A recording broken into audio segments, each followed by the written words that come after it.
আসসালামু আলাইকুম এভরিওয়ান। ছুটির দিনে আমি কিভাবে ঝটপট বাচ্চাদের নিয়ে বিরিয়ানিটা রান্না করলাম সেই রেসিপি শেয়ার করব। এখানে 1 কেজি পরিমাণ গরু মাংস নিয়েছি, হাফ কাপের মতো টক দই দিয়ে দিয়েছি, 1 টেবিল স্পুন আদা বাটা, 1 টেবিল স্পুন রসুন বাটা দিয়ে দিয়েছি এবং 1 টিস্পুন লবণ দিয়েছি। ঝালটা আপনারা আপনাদের পরিমাণ মতো দিয়ে দিবেন। আমি এখানে 1.5 চামচের মতো দিয়ে দিয়েছি। তারপর আমরা এখানে বাটা মশলা ইউজ করেছি। জিরা বাটা দিয়ে দিয়েছি 1 টিস্পুন, হাফ টিস্পুন হলুদ সরিষা বাটা, 1 টেবিল স্পুন পোস্ত দানা বাটা এবং তেল দিয়ে দিয়েছি 100 গ্রাম পরিমাণ। এখানে আমরা কাঁচা পেঁয়াজ দিব এবং পেঁয়াজ বেরেস্তা দিব।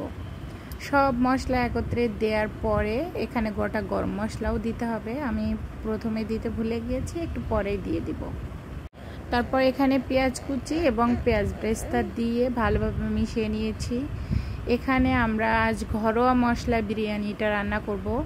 হোমমেড মশলা তৈরি করে নিয়েছি, আপনারা চাইলে ভিডিওটি শেয়ার করব। এখানে আমি হাফ টেবিল স্পুন প্রথমে দিয়েছি, পরে আবারও 1 টেবিল স্পুন দিয়ে জাস্ট ভালোভাবে মিশিয়ে নিব।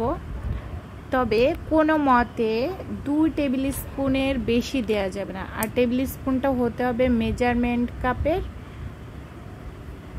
নয়তো নতুন রাঁধুনি যারা আছেন অন্য বড় টেবিল স্পুন দিয়ে দিতে গেলে মশলাটা বেশি হয়ে যাওয়ার সম্ভাবনা থাকতে পারে।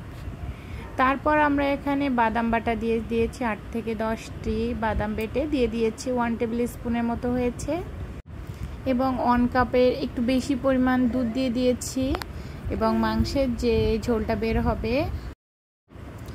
সেগুলো দিয়ে মাংসটা সিদ্ধ হইলে ভালো, আর নয়তো আরও কিছুটা পরিমাণ ঝোল দিয়ে মাংসটাকে সিদ্ধ করে নেবেন। এখন আমি তাড়াতাড়ির কারণে প্রেসার কুকারে দিয়ে নিয়েছি রান্নাটা এর জন্য। তারপর আমরা এই বিরিয়ানিটা রান্না করার জন্য যে পোলাওটা রান্না করব সেটা রান্না করে নিই।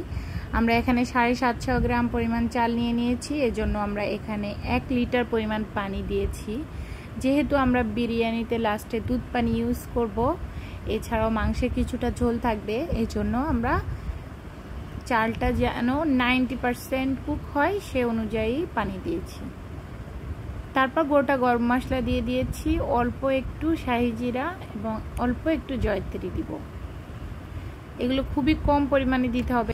এখানে আমরা যে চিনি গুঁড়া চালটা ইউজ করব সেটাকে আমরা 15 মিনিট ভিজিয়ে রেখেছিলাম, তারপর পানি ছড়িয়ে নিয়েছি। এখন এই পানিতে বয়েল চলে আসলে আমরা ভাতটা দিয়ে দিব। এখানে আমরা লবণটা অ্যাড করব 1 টিস্পুন উঁচু। তারপর চিনি দেব 1 টেবিল স্পুন, তেল দিয়ে দিব 50 গ্রাম পরিমাণ। তারপর পানিটা বয়েল চলে আসলে আমরা চালটা দিয়ে দিব। হাই হিটে রান্না করব। যখন পানিটা শুকিয়ে আসবে তখন আমরা এখানে হাফ কাপের বেশি পরিমাণে একটু দুধ দিয়ে দিয়েছি ভাতের ভেতরে। তারপর আমরা বিরিয়ানির উপরে যে দুধ পানিটা রেডি করব তার জন্য গুঁড়া দুধ নিয়ে নিয়েছি 50 গ্রাম পরিমাণ, 1 কাপের মতো পানি দিয়ে দিয়েছি, 4 টেবিল স্পুন ঘি দিয়েছি, একটু মোগলাই এসেন্স দিয়েছি, পেঁয়াজ বেরেস্তাটা একটু চিনি দিয়ে মেখে নিয়েছিলাম। তারপরে মাংসের উপরে তেল একটু নিয়ে নিয়েছি।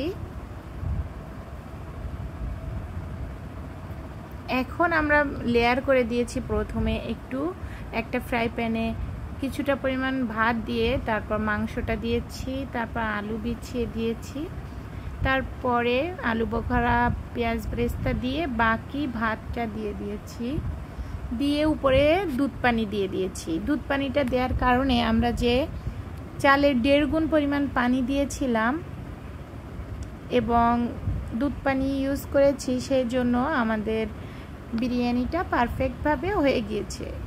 কোনো ভাত ভেতরে শক্ত থাকবে না, এমনকি গলা গলাও হয়ে যাবে না।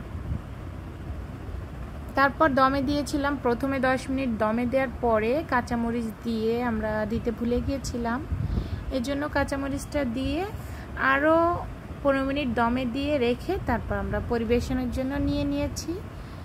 আজকে আমাদের রান্নাটা শেষ হয়ে গেল। খুব মজার হয়েছিল।